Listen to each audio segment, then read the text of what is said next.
Hello, student. I hope you are all doing great. So, after I explain the synopsis to you of the play and then I explain the prologue right now, I will go briefly, very briefly, and quickly through the act and scenes of the play.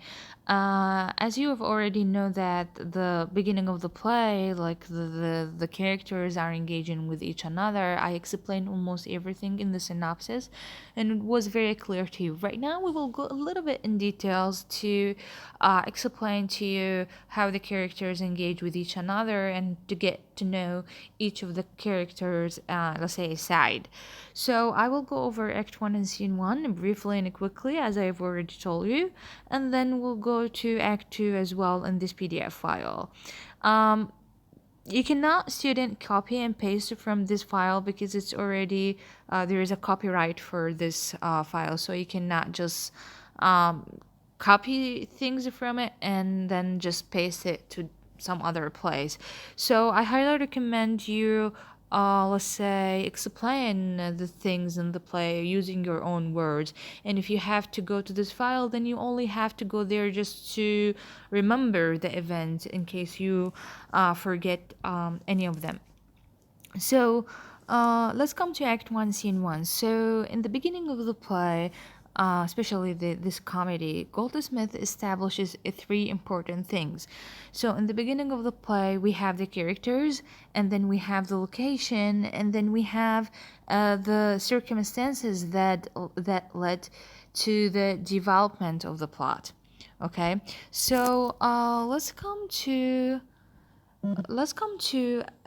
those two characters who gonna enter at the beginning. So we have Mr. and Mrs. Hardcastle, if you do remember those two names, and both of them are like he's the husband and she's the wife, and two, like both of them are having contrasting natures.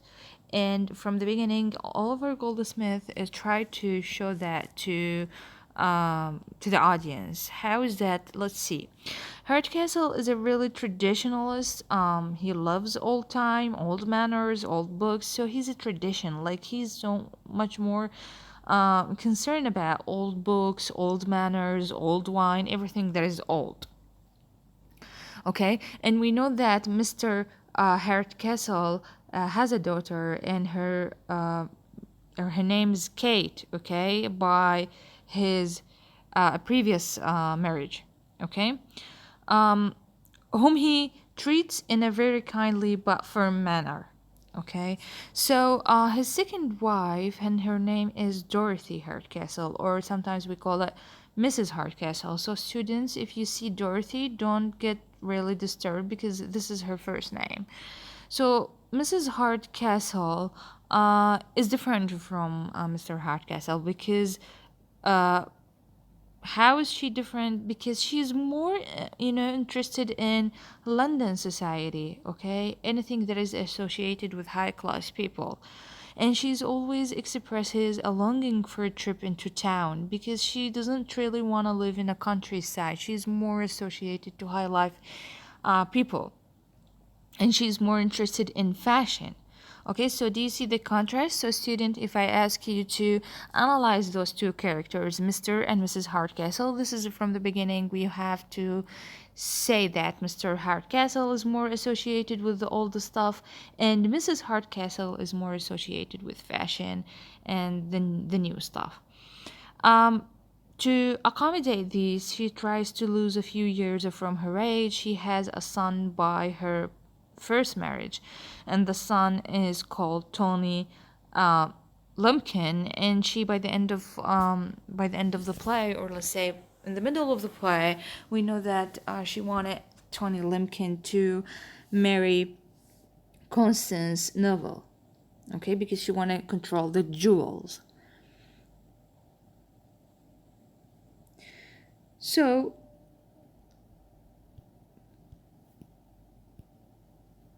let's come here to the couple prepare for Tony Lumpkin. Who are the couple? Mr. and Mrs. Hardcastle. So they are prepared for Tony Lumpkin's entry by discussing his characteristics. So, students, so at the beginning we have Mr. Hardcastle and then we have Mrs. Hardcastle, and we saw the difference between both of those two characters. Right now we have Tony Lumpkin, and let's see his characteristics. Mrs. Hardcastle, in soft terms, speak of the invalid boy, while Hardcastle, Mr. Hardcastle, tried to speak really, truly, let's say, badly about Lumpkin, because Johnny Lumpkin has a lot of pranks, okay, pranks. So he's making jokes with people or prank, okay. So he's sometimes burning the footman's shoes, and sometimes frightening the maids, and sometimes he's worrying the kittens. So Mrs. Hardcastle is saving some tuition because she want to just let him go to kind of like a schooling, and to become kind of like a clergyman or a lawyer, while Mr. Hardcastle believes that he's only suitable for taverns, which means his only place is either an inn or any other place than the school. Tony Lumpkin lives up his name. He seems to be Self-willed House Claude. It seems to be very stupid to Mr. Hardcastle. So we see that Tony Lumpkin is the characters in the play, one of the characters in the play, and let's say the one who's gonna be making the whole prank in She Stoops to Conquer. And we have seen his characteristics here. Let's say he's stupid, he's someone who's very silly, he's someone who's not taking everything seriously. So that's why we see Mr. Hardcastle as if he's not feeling comfortable with Donnie's existence at their home.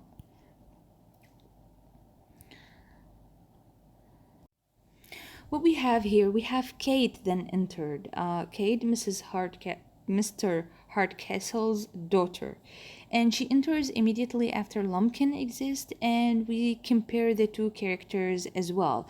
So we have Mr. Hardcastle and we have Mrs. Hardcastle. Okay, so Mr. Hardcastle has a daughter, her name is Kate, and Mrs. Hardcastle, from her previous marriage, she had Tony. So first of all, student, we have to compare Mr. and Mrs. Hardcastle, and then let's compare Kate and Tony on the side. So we knew that Tony is someone who makes pranks with people, someone who's stupid, someone is not taking everything seriously, while Kate is, let's see, Kate is very polite in addressing both her father and stepmother. She's very obedient in following Hardcastle's plan to wear a plain housewife dress in the evening. Okay, so what's this, student? So since Mr. Hardcastle, her father, loves everything that is old, so there is an agreement between Kate and her father. In the morning she will wear something that is very fashionable according to her stepmother and what she wants, and then in the evening she will wear like a house wives, or let's say someone like a maid. Okay, this is a kind of like an agreement between the father and the daughter. She wears a fashionable silk dress in order to pay calls and receive visitors earlier every day, and she is interested when she hears that her father has invited Marlow, okay, a young man who hopes she will marry to stay for a while. So we have this character. We have Kate. She's very obedient. She's very polite, unlike Johnny, who's someone very, let's say, stupid.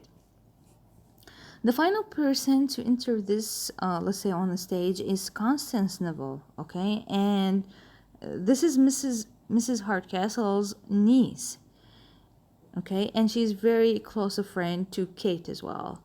And from Constance Neville, we learned that Marlow is a very respectful friend of Hastings, and Hastings is a young gentleman who admires her. Okay, so do you see that this is everything is very clear from the beginning? Like all the characters are showing up in the first scene, and all of them are there, and the audience has started to understand that there are two pairs of young people, Kate and Marlowe, Constance and Hastings. Okay, and then the audience is giving clues about the characteristics of Marlowe well in advance of his entry. So before Marlowe enters the stage, Constance Neville talked about him. She said that he's a very respectful person, he's very obedient, he's very whatever. So in advance of everything, so the audience started to make ideas about who's that character. So Hardcastle tells us that he is very bashful and reserved young man as well. Okay, and then we have a little bit here, a little bit information about. Okay, so he can give further information which Hardcastle does not know. When Marlowe mixes with girl of low class, he becomes a very different person. So this information is quite clear from the beginning of the play. So we have a commentary here, student. It's kind of like something very simple to make you understand the play. So the scene takes place in an old-fashioned house. This is the place, and this is one of Hardcastle's rather than his wife's choosing. Okay. We see that Mrs. Hardcastle at the beginning of the play, she truly complains the building of the house, because she said that the building is truly resembles an inn, and this is why Marlowe and Hastings later on in the play mistaking the place for an inn. And then there were a couple of improvements in the play, and all of these, the natures of the characters are shown up from the beginning of the play. Okay, so let's continue with the surroundings. So the surrounding countryside, we hear nothing other than the neighboring inhabitants, and then we also knew that Tony Lumpkin's low class people. If you student know that low class people sometimes are giving rustic names, okay, too long, sometimes too small, sometimes according to their occupation. So we will not go through these things a lot, but the most important thing is at the beginning, Oliver Goldsmith introduces nothing that is not used later in the development of the play. So what it means that he gives everything at the beginning to, let's say, almost all the information of the whole play. Let's say that the audience right now is prepared for Mrs. Hardcastle description for Marlowe and Hastings to mistaking the house for an inn, because we from the first beginning we knew that Mrs. Hardcastle is complaining from the design of the house that resembles an inn, and we knew that Tony is someone who make pranks with people, so it is obvious that the student will see another prank from Tony. And they're also waiting for Kate to be taken for a barmaid. Also, students, this is very important, the audience right now knew about Kate's plan, because in the beginning, in the morning, she will wear a very fashionable dress, and in the evening, will wear as a barmaid. Okay, and we're introduced also to the theme of wealth, because we see that the some of them are very high class people, some of them are low class people. And then Tony Lumpkin has inherited an annuity from his father, and Constance Neville owns a considerable amount of jewelry. We knew that Constance Neville has a jewelry, and her aunt wanted to manage this jewelry.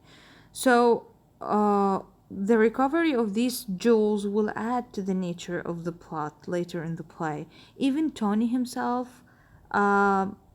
Fleeting appearance helps to establish that he has little respect for his doting mother and will actively side against her when the occasion demands.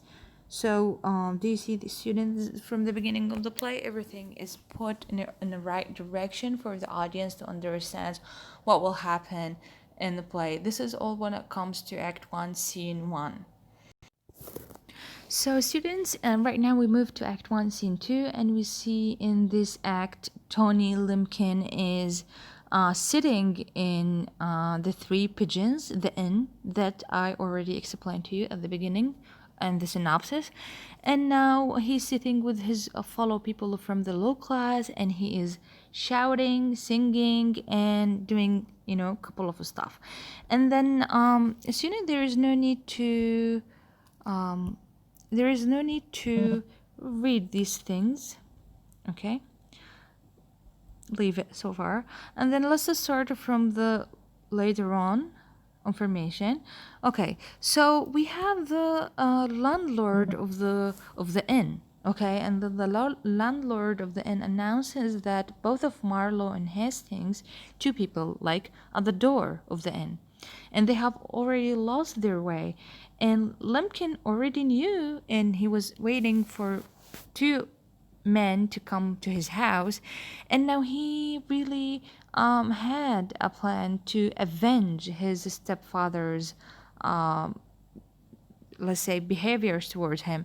His father's, what he means, Mr. Hardcastle, because he wanted to avenge him, because Mr. Hardcastle, it really doesn't like his behavior, Tony's behavior. So for this reason, Lumpkin is trying to do something that might hurt Mr. Hardcastle, a prank, another prank. Okay? Then he said he will, let's say, direct the travelers to Hardcastle's house, pretending it is an inn, and called the Buck's Head. Okay? And here we start with the, let's say, wrong information, or let's say the mistakes that's why we said the mistakes of a night this is the mistake of a night. So this mistake is right now happening. So let's start with the plot. Okay.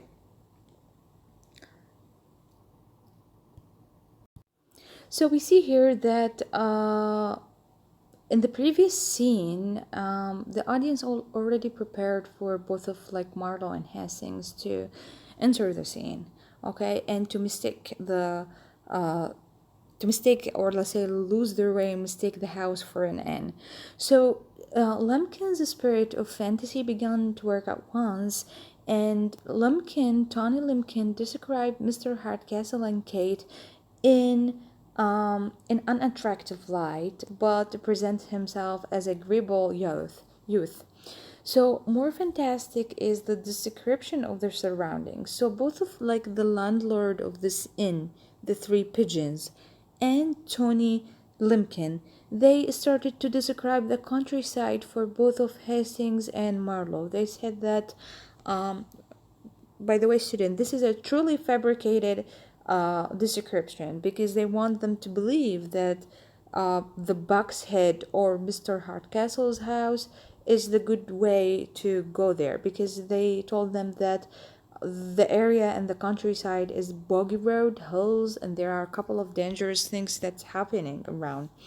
So they asked them to go to the Buck's Head or to the inn or Mrs. Hardcastle's house, because this is a truly an easy journey to them, and it's a really good place.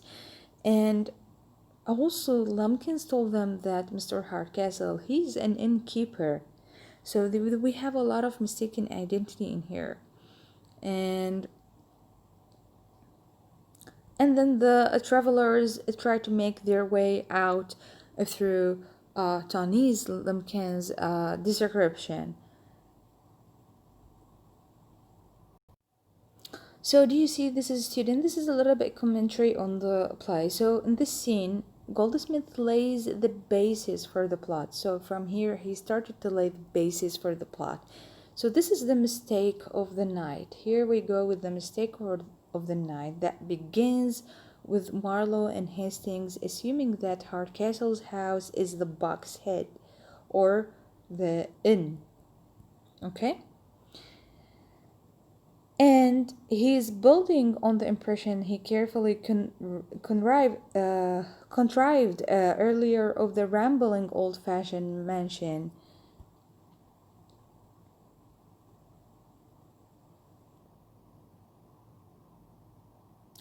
Okay. Okay, students, so there is no need to go in details with all this stuff right now. Okay, so the most important thing is that Marlow and Hastings lost their way and they are on um, their way to Mr. Hardcastle's house, though they don't, they, though they, s- you know, though they knew that this is an inn, not Mr. Hardcastle's house. So let's come to Act 2 and then we will go quickly also and briefly to the description in Act 2. Okay, so in this part in Act 2, we knew that Mr. Hardcastle's house. Okay, so the scene returns to Mr. Hardcastle's house, and the audience sees Hardcastle attempting to drill servants in the method of waiting at table in preparation for the arrival of Hastings and Marlow. So he was waiting for Hastings and Marlow. He's tried to give kind of like instructions for the servants to behave in a really good way. So, as it says here, the low life is different from the high class. So, do you see, students, the gap? So, the servants are acting in a truly different way, and then Mr. Hardcastle is telling them to behave in a different way.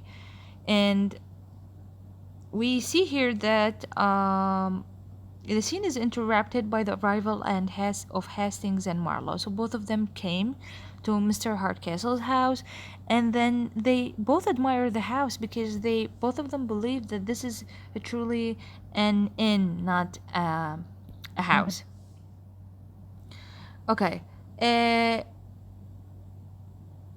let's see here. In conversation with Hastings, we learned that Marlowe has spent much of his life residing either at colleges or at inns. And on the rare occasions he has met a young lady of his own class, she has petrified him.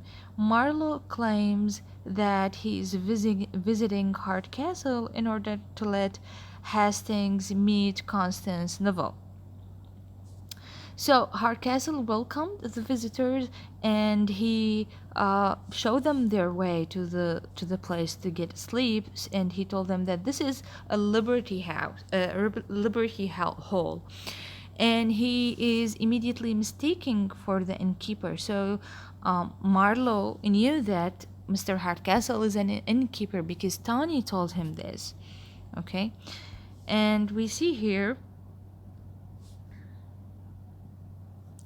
And then Hastings started to talk about like the things that they need. They need um, to get to change their traveling clothes, and they need some also food for the to let's see where the food is.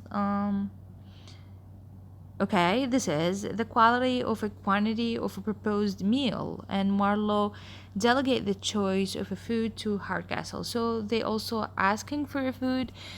Student, do you see the difference? Like if you go as a visitor to some other place and you just get mistaken of the whole thing in this place, and you believe that this is a restaurant or this is an inn, they are acting in a really strange way. Okay, so Constance Neville discovered that Hastings is realizing that he was mistaking for Hardcastle's house for an inn. So Constance Neville told Hastings that this is not an inn actually, this is a Mr. Hardcastle's house. And they were truly afraid to tell Marlowe because they wanted to run away, for their elopement, as I already explained to you at the beginning of the play. They wanted to travel to France and get married there. Okay, so they wanted to let Marlowe alone in the deception that he's staying in an inn. And because if they told Marlowe, then Marlowe would leave the place and they will not be able, Constance Neville and Hastings to run away.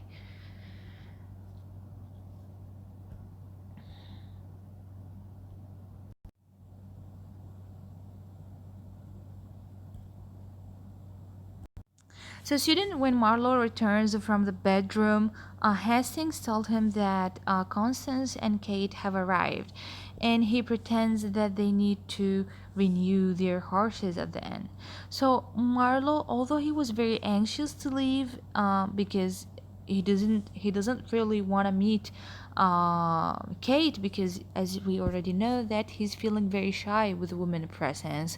So he met Kate, and Marlowe and Kate truly have a really humorous conversation.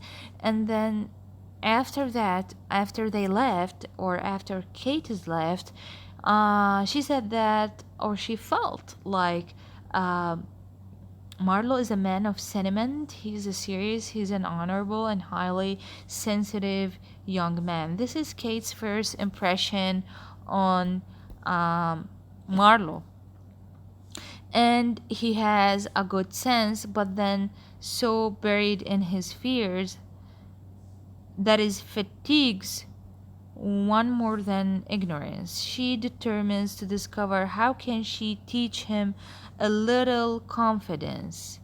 Do you see this? She determines to discover how she can teach him a little confidence. So she's also having a plan in her mind, and the plan is to get addressed in a barmaid thing. So we have the fashions of London are the topics that Mrs. Hardcastles and Hastings pursue as they re-enter the room. So Mrs. Hardcastle, she's very dreaming of fashionable thing, and she kept saying that to Mr. Hardcastle. And we have here that Hastings flatters Mrs. Hardcastle on her hairstyle, her dress, and her youthful appearance. So,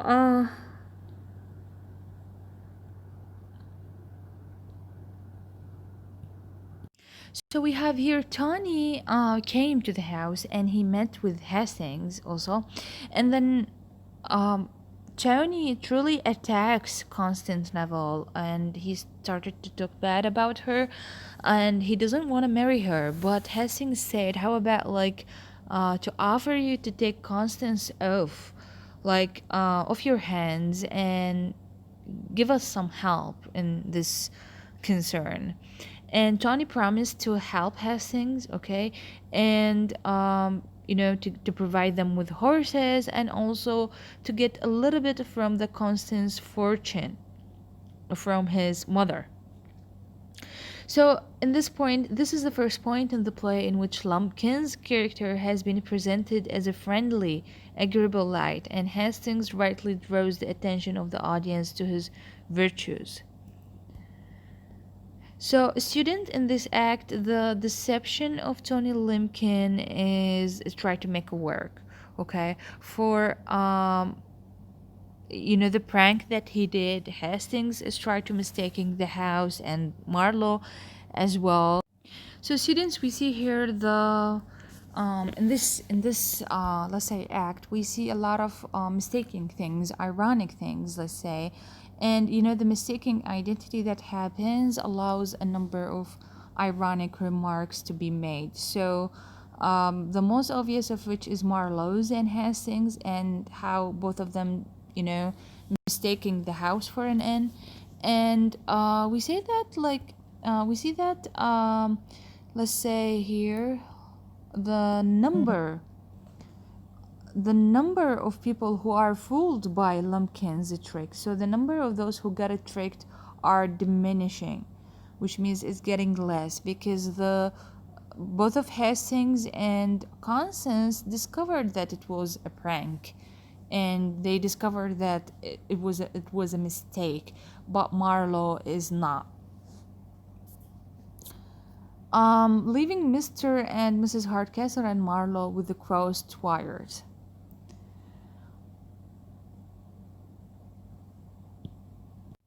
So, in the next, let's say, scene, the plot is advanced by the plan that Hastings make to elope with Constance. It's very simple, student. So now the thing has changed. So both of like Hastings and Constance gonna loop, or let's say runaway in the next scene, and all this information are given to the audience by the end of act 2. This is a hint of a development which will come in act 3. Okay, and then Kate's determination to help Marlow gain enough confidence to make a proposal to her.